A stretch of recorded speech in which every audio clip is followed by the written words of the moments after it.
감사드리며 우리를 사랑하시는 예수님 이름으로 기도했습니다. 아멘. 우리 앞에 뒤에 이렇게 옆에 보면서 사랑합니다, 은혜 누리세요 하고 축복하지요.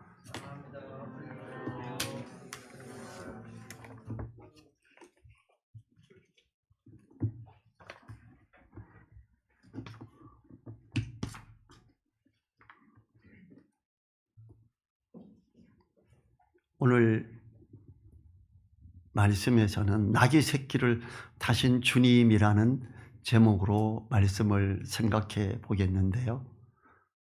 주님께서 태어나실 때도 참 안타까웠죠.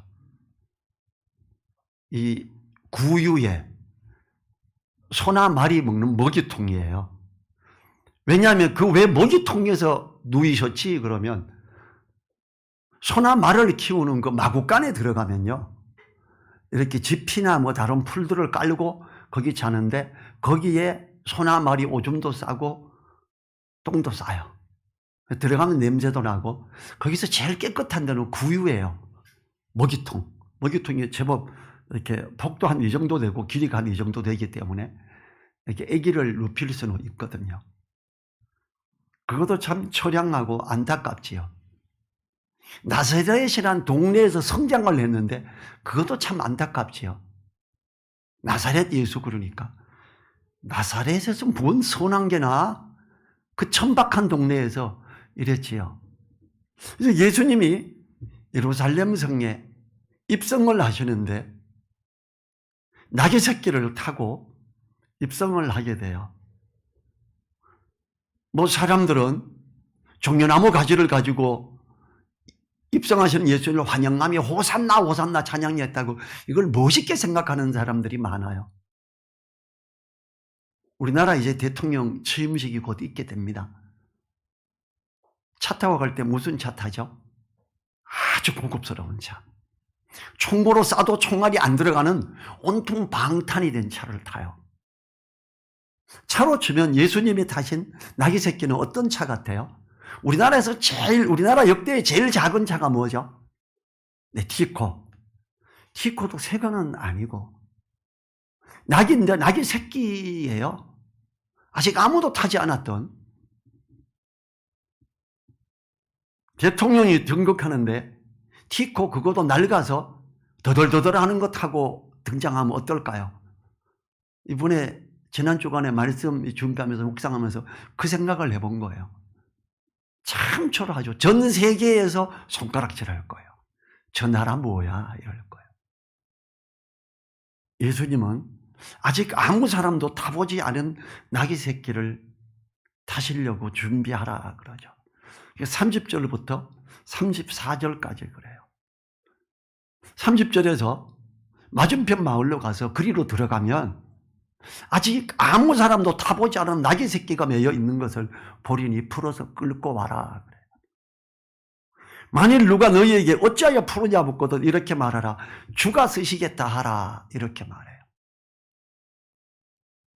이제 이걸 타고 입성하려고 그러는 거예요. 주님이 낙의 새끼를 준비하라고 하시는 것, 예루살렘 공식 입성 행사를 갖기 위함이었습니다. 예루살렘 공식 입성 행사는 왕이나 장군이 승리를 거두고 기환할 때입니다. 이때 왕이나 장군은 말을 타고 위풍당당하게 입성하죠. 대부분 왕이면 백마를 타고 그 말의 고리를 멋있게 금장색을 하고 멋지게 등장하죠. 멋진 말 깨끗하게 씻기고 잘 빗겨서 이렇게 하지요. 그리고 위에 타고 딱 가죠. 그러면 거기에 이제 사람들이 종려나무 가지를 펴고 막 왕을 환호하고 이래야 되죠.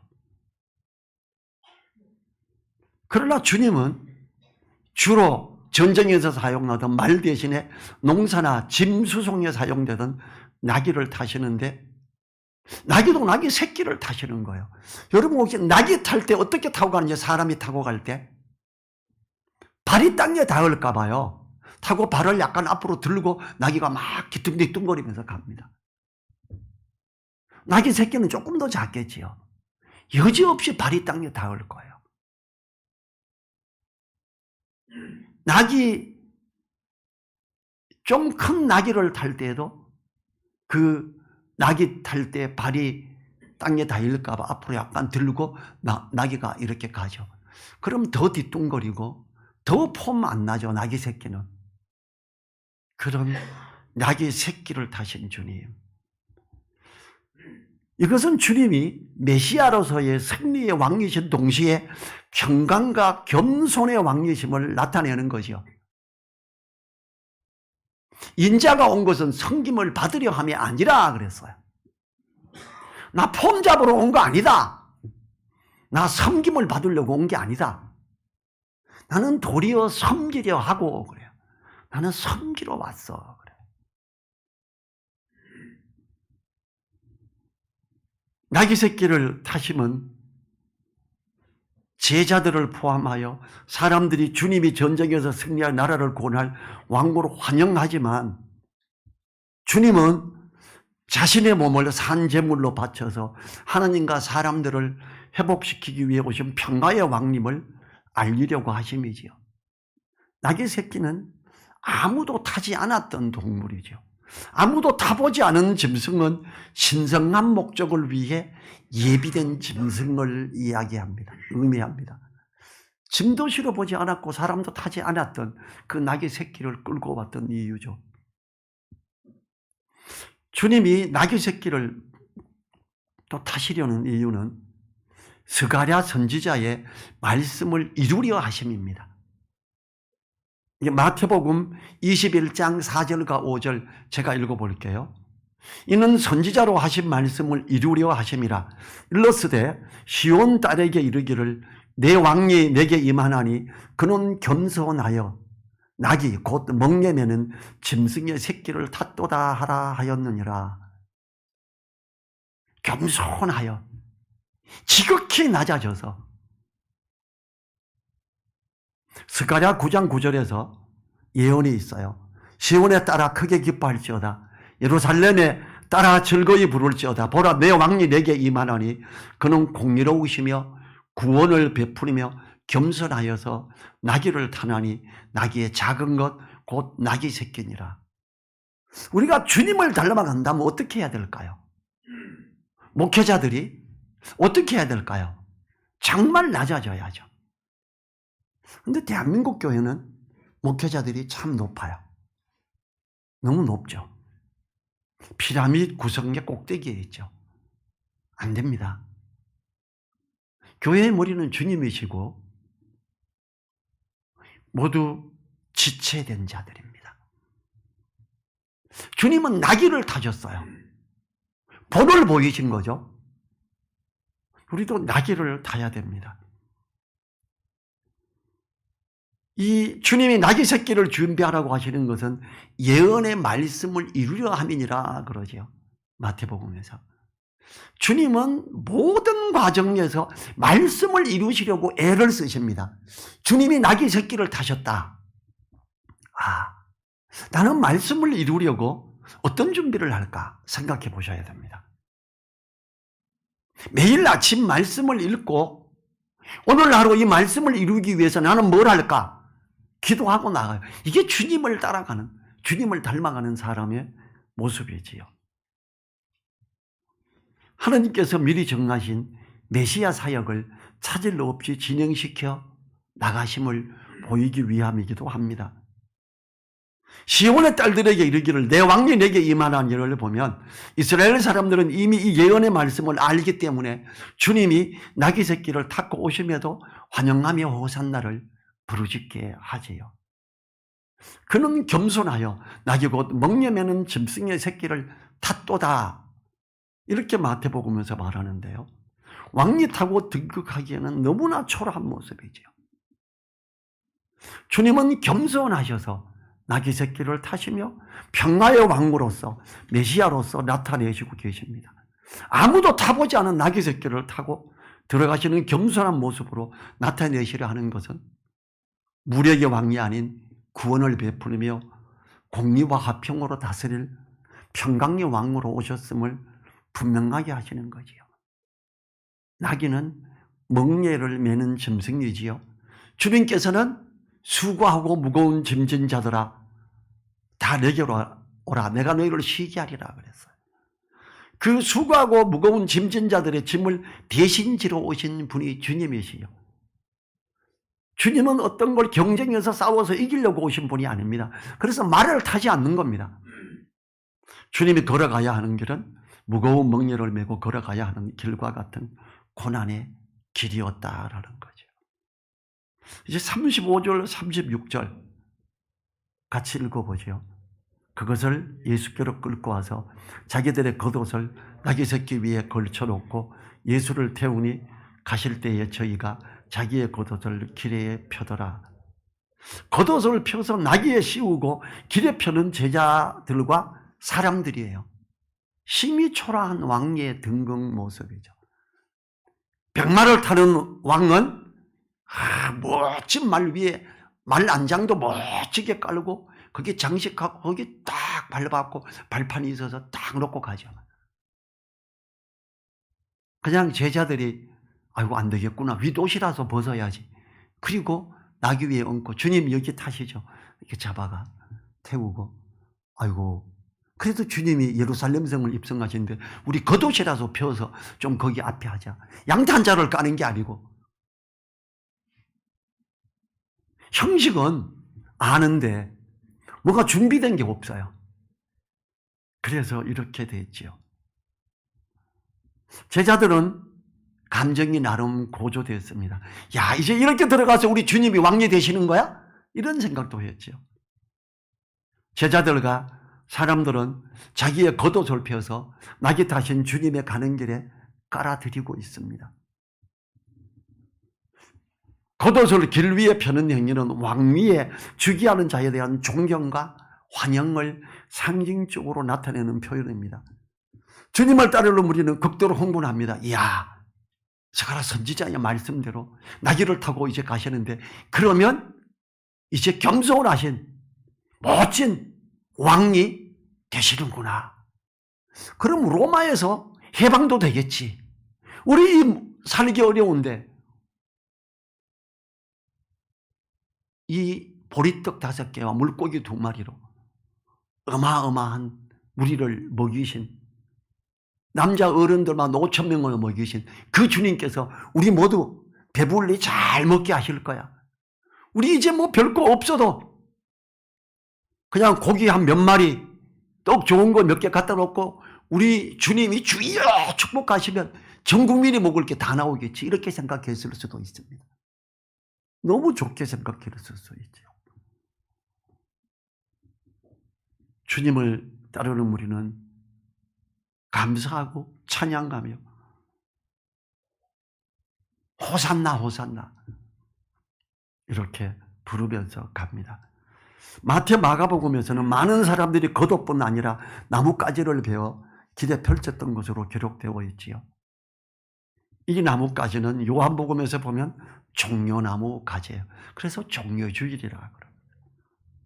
요한복음 12장 13절부터 15절이에요. 제가 읽어보겠습니다.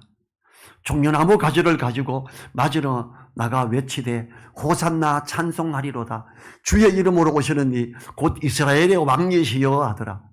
예수는 한 어린 나귀를 만나서 타시니 이는 기록된 바 시온 따라 두려워 말라. 보라, 너의 왕이 나귀 새끼를 타고 오신다 함과 같더라. 6월절을 지키려고 모인 수많은 무리들이 주님을 환영하고 찬양합니다. 누군가가 또 아는 사람이 외치겠죠. 하나님이 나귀 타고 겸손한 왕으로 오시는 걸 미리 기록하셨어. 호산나 찬양하자. 이렇게 했겠지요. 아무리 그래도 너무 초라합니다. 나귀 새끼를 타고 왕으로 등극한다고 그러는데 너무 초라한 모습이었지요.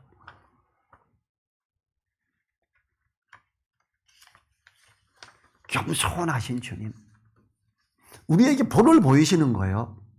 우리가 겸손하자. 다른 사람 제발 무시하지 말자. 정말 귀히 여기자. 이런 거죠. 37절부터 40절에서 이미 감난산에서 내려가는 편까지 가까이 오심에 제자의 온 무리가 자기의 본바 모든 능한 일을 인하여 기뻐하며 큰 소리로 하나님을 찬양하며 많은 역사 일어났던 걸 생각하면서 찬양하는 거예요. 이 주님이 왕이 되면 하고 막 찬양하죠.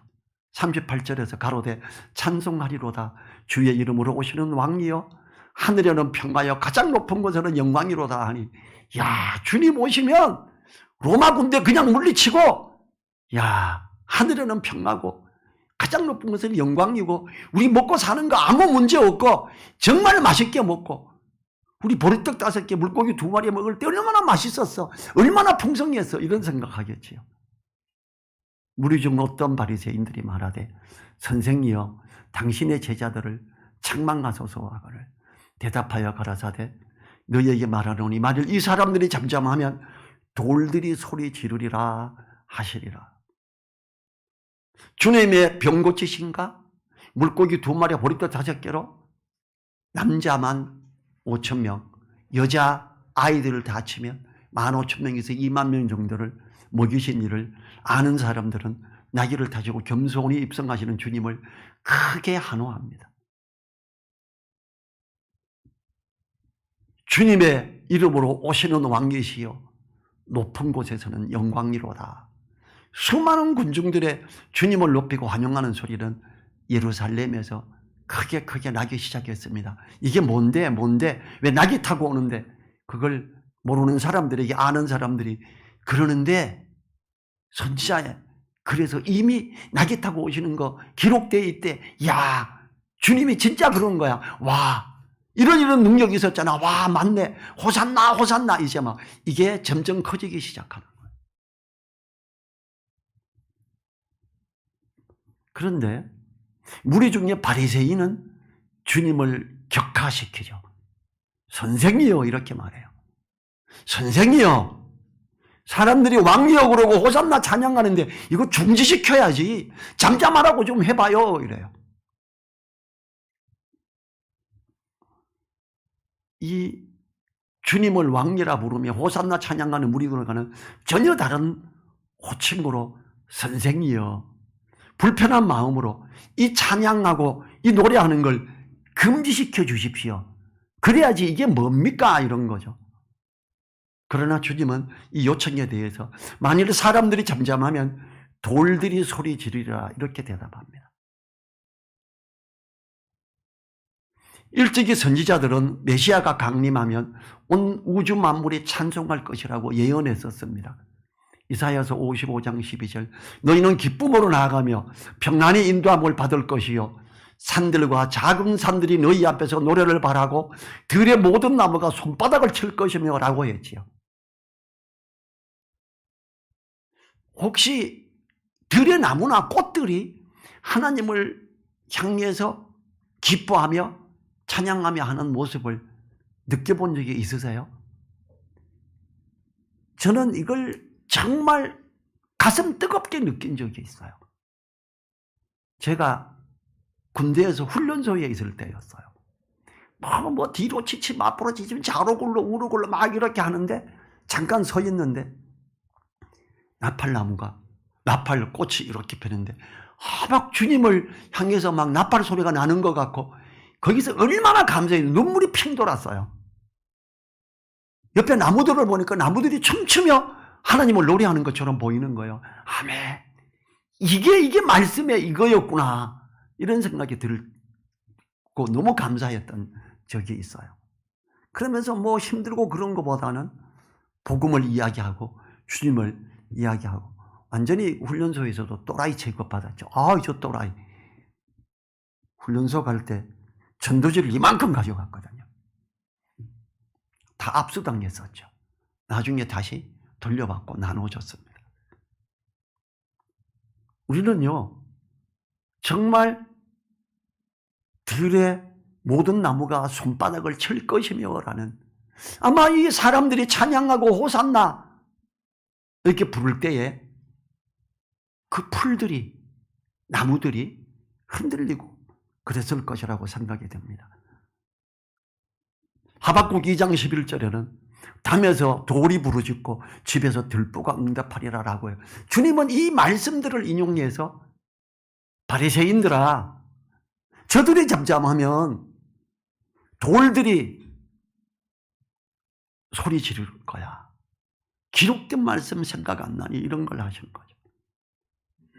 주님의 임하심은 온 우주 만물이 기뻐하는 일이며 천사들도 기뻐하고 하나님도 가장 기뻐하는 일이죠. 주님은 온 인류를 대속하실 사역을 감당하시려고 예루살렘 성에 입성하시는 것이기 때문이지요. 주님은 지금 왕의 등극을 위해서 입성하시는 게 아니잖아요. 주님은 지금 십자가에 달리시기 위해 입성하시는 거잖아요. 종려주일은 주님의 그리스도 되심을 찬양하고 높이며 대속자로서의 입성을 환영하여 왕이신 주님이 나아가시는 온 길에 옷을 펴며 종나무 가지를 펴는 호산나 찬양의 물결이 일어나는 주일입니다. 우리는요, 주님께서 십자가를 향해 나아가시는 나귀 새끼를 다시 겸손하신 가장 낮은 자세로 가는 그 주님을 찬양하고 감사하는 주일이 되고 그 감사하는 한 주간이 되어야 됩니다. 41절부터 44절에서 가까이 오사 성걸 보시고 우시며, 주님은 나귀 새끼를 타고 예루살렘 성에 가까이 오면서 우십니다. 가라사대 너도 오늘날 평화에 관한 일을 알았다면 좋을 뻔하였거니와 지금 내 눈에 숨기웠도다. 날이 이를지라 내 원수들이 토성을 쌓고 너를 둘러 사면으로 가두고 또 노바 및 그 가운데 있는 내 자식들을 땅에 메워치며 돌 하나도 돌 위에 남기지 아니하리니 이는 권고받는 날을 내가 알지 못함을 인함이니라 하시니라. 주님은 지금 십자가의 길을 향해 나아가며 나귀 새끼를 타고 가는데 예루살렘은 모르는 거예요.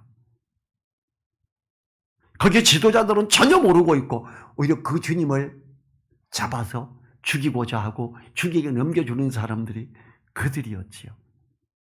그래서 너희들이 큰 어려움을 당하게 된다라는 걸 이야기합니다. 찬양을 그냥 받으시는 것이 아니라 눈물을 흘리시는 주님입니다. 수많은 무리가 환영하고 찬양 소리가 드높을 때에 주님은 성을 보고 눈물을 흘리셨습니다. 주님은 두 가지 면을 보이십니다. 첫째, 전능자 하나님의 모습이지요. 40년 후에 일어날 예루살렘 성의 회파를 내다보시고 슬퍼하십니다. 43절 44절에 날이 이를지라 내 원수들이 토성을 쌓고 너를 둘러 사면으로 가두고 또 너와 및 그 가운데 있는 내 자식들을 땅에 메워치며 돌 하나도 돌 위에 남기지 아니하리라. 예루살렘 성을 점령하는데 그냥 점령이 안 되는 거예요. 그래서 토성을 그만큼 높이 쌓았고 거기서 성으로 쳐들어가서 다 부쉈었지요. 주님의 예언은 정확했습니다. 주님은 앞구절에 30절에서 맞은편 마을로 가라. 그리로 들어가면 아직 아무 사람도 타보지 않은 나귀 새끼에 매여 있는 것을 보리리니 라고 건너편 마을의 상황을 정확히 보셨고 나귀 새끼를 지목하셨으며 제자들은 건너편 마을에서 정확한 상황을 만나서 나귀 새끼를 끌고 오는데 주께서 쓰시겠다 그러니까 그냥 내줘요.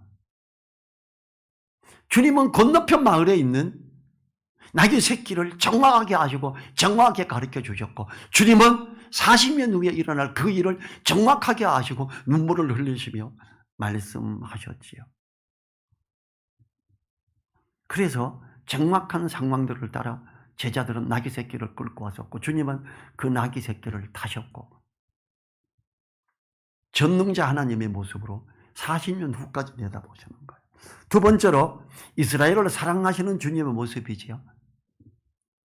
주님이 흘리시는 눈물은 믿지 않음으로 심판을 맞이할 그들을 보고 흘리시는 눈물이지요. 지금 당장 수많은 사람들의 환호를 받고 찬양을 듣고 있지만 멀지 않은 수많은 사람들을 내다보시는 주님이시지요. 주님은 우리들도 같은 마음을 갖기를 원하십니다. 지금 당장은 멋있는 성으로 있지만 겉으로 보기에는 괜찮아 보이지만 그들이 주님을 모를 때에 다가오게 되는, 그들에게 다가오게 되는 심판에 대한 그런 걸 보고 안타까워하며 복음을 전하기를 원하시지요. 45절 46절 봅니다. 성전에 들어가사 장사하는 자들을 내어 쫓으시며 저희에게 이르시되 기록된 바 내 집은 기도하는 집이 되리라 하였거늘 너희는 강도의 구례를 만들었도다 하시니라. 주님이 두 번째 성전을 깨끗하게 하시는 일이죠. 주님은 6월절 이전에 두 번 성전에 올라가셨습니다. 그리고 두 번 다 이렇게 돈 바꾸는 사람들의 상을 엎으시고 끈으로 채찍을 만드셔서 짐승들을 쫓아내셨습니다. 교회가 장사하는 자들의 판이 되기를 원하지 않으시는 주님이시지요. 안타깝죠. 대한민국은 잘 사는 나라예요. 대한민국은 이젠 선진국 반열에 들어갔고 전 세계에서 굉장히 부러워하는 나라가 되었지요. 제가 얼마 전에 인도 선교사를 만났고 지금은 인도에 도착했다고 그저께 저희한테 카톡으로 왔어요. 목사님 감사합니다. 인도에 무사히 도착했습니다. 그분이 이야기하시기를 지금 인도에서 제2외국어가 한국어래요. 다른 중국어나 이런 게 아니고 너무 대단하지 않아요? 그 전 세계에서 인구가 두 번째로 많은 나라에서 제2외국어, 제1외국어는 영어죠. 제2외국어가 한국어가 됐습니다. 그 나라에서 한국어를 잘하면 좋은 곳에 취직을 할 수 있습니다.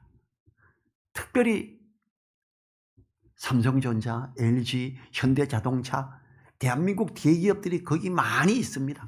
어마어마하게 있습니다. 그들은 거기 취직하기를 너무 원하죠. 너무 대우도 잘해주고 하는 좋은 회사들에서 한국어를 해야 가는 거예요. 너무 귀한 그런 게 됐어요. 그래서 한국이 잘 살고 헌금을 많이 하는 사람들도 있고 또 막 헌금을 많이 강요하고 하면서 이제 뭐가 됐어요? 대한민국은 규모가 있으면 그 담임 목사가 많은 돈을 버는 이런 게 대해서 자식에게 이걸 불러주죠. 세습은 불법이다 이러기도 하고 심지어 대한민국에서 이상한 헌금까지 생겼죠. 1,000번제 헌금. 그러면서 1,000번 내래요. 약속하고 10,000원씩 약속했으면 1,000번 내면 1,000,000원이죠. 1,000번제가 아니고요. 1,000번제예요. 번제를 드릴 때 1,000마리 소를 잡아서 드리고 감사하고 그러면서 솔로몬이 왕에 등극할 때 왕이 등극하니 얼마나 많은 사람들이 축하하러 와요. 내가 도대체 소를 몇 마리의 번제를 드려야 우리가 이렇게 이걸 함께 기쁘게 나누어 먹을 수 있는 양이 되냐. 예, 왕이요. 1,000마리는 돼야 될 것 같습니다. 그래서 1,000마리 잡자. 이러고 드린 게 1,000번제예요. 근데 이거 국어 띄어쓰기 잘못 1,000번제로 바꿔버렸죠.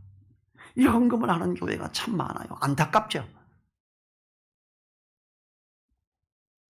이 장사하는 곳이 되어서는 안 됩니다. 교회는.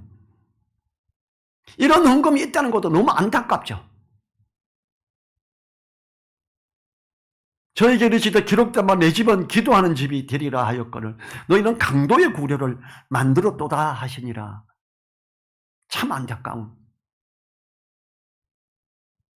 주님은 두 번 돈 바꾸는 사람들의 상을 엎으시고 끈으로 채찍을 만드셔서 짐승을 쫓아내셨습니다. 돈 바꾸는 상은 뭐냐 하면 예루살렘 성전에서 헌금할 때는 거기서 쓰는 화폐가 따로 있어요. 가서 돈을 바꿔야 돼요. 여러분 달러 가지고 있으면서 달러를 한국 돈으로 바꿀 때 얼마씩 1달러에 얼마씩 뗍니다.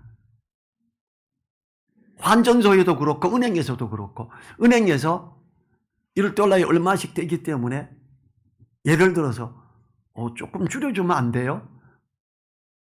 모든 게 물건을 살 때도 병원에서 병원비 할 때도 약국에서 약 살 때도 은행에서 돈 바꿀 때도요, 이거 말하면 통합니다. 좀 깎아주세요. 달러 비용. 그러나 난 딴 은행 갈 거야. 그럼 은행에서도 깎아줘요. 알겠습니다. 사장님, 요번에 이렇게 조금 더 뺄게요.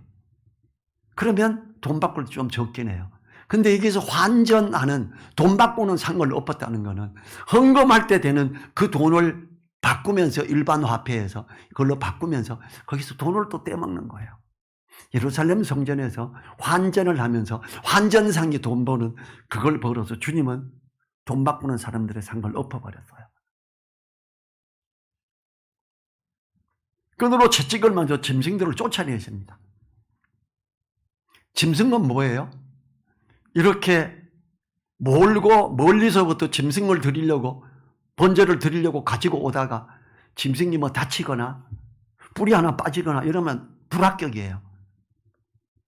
그러면 이걸 싸게 팔고 거기에 불합격된 걸 조금 길러서 괜찮아지는, 뿔이 빠지면 시간 지나면 뿔이 나거든요.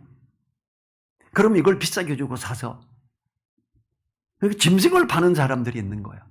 아니면 돈만 지방에서 올 때 가지고 와서 어차피 거기까지 몰고 가면 어려워. 그러니까 거기 가서 짐승 사서 하자. 짐승을 바꾸는 사람들. 이렇게 그 상을 엎으셔서 짐승을 쫓아내버리십니다. 너희는 강도의 구려를 만들었도다. 대한민국 교회도 이 강도의 구려의 모습들이 이것저것 나타나는데 너무 안타깝죠. 저는 이런 모습들 때문에 하나님은 코로나라는 걸 통해서 정리해야 될 사람들을 정리했다라고 생각이 됩니다. 한국 교회는 뭐라 그래요? 이 정부가 빨갱이라서 교회를 핍박하고 그래서 이렇게 교회가 많이 없어졌다 이렇게 말해요. 전 세계가 코로나로 그랬습니다. 일반 사람들은 신천지가 이단이고 교회가 아니다가 아니에요. 교회인데 좀 다른 교회다 이래요.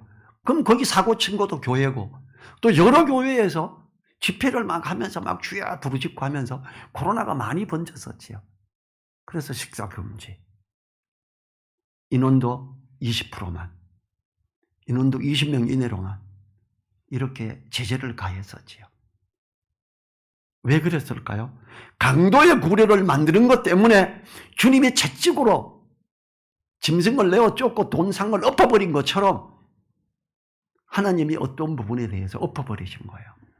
우리는 기도해야 됩니다. 하나님, 코로나로 인해 대한민국 교회는 너무 어려워졌습니다. 주님이 돈 바꾸는 상을 엎었듯이 우리가 옳게 이제 돈 바꾸는 상 두지 않고 짐승들 파는 거 교회 안에 두지 않게 도와주시고 옳게 가게 해주세요. 이렇게 해야죠. 사람들은 전통이라 그랬어요. 원래 이렇게 하는 전통입니다. 주님은 아니라 그럽니다. 잘못됐다 그럽니다. 오죽하면 주님이 이걸 돈 바꾸는 사람들의 그걸 하고 쫓아내고 그랬겠어요. 우리들은 종려주의를 맞아서 주님의 가르치심을 다시 한번 기억해야 됩니다. 위선자가 되지 말아야 합니다. 주님의 말씀이 어떠함을 알고 주님을 따라가는 자가 되어야 됩니다. 전통을 따르고자 하여 말씀을 거스르는 자가 되지 말아야 합니다. 너희는 이 세대를 본받지 말고 그래요. 오직 마음을 새롭게 함으로 하나님의 선하시고 기뻐하시고 온전하신 뜻이 무엇인지 분별하라 그래요. 우리 한국 기독교의 전통인데 전통 중요하지 않잖아요. 주님이 오셔서 돈 바꾸는 상을 엎어야 되겠습니까? 아니잖아요. 이런 건 하지 말아야지 이래야죠. 주님이 슬퍼하시는 마음을 가져야지요. 종려주의를 맞아 주님이 원하시는 교회의 모습을 가지도록 기도하고 주님이 원하시는 성도의 모습을 가지도록 우리 기도하죠. 자리에 일어나셔서 1분간 기도하겠습니다.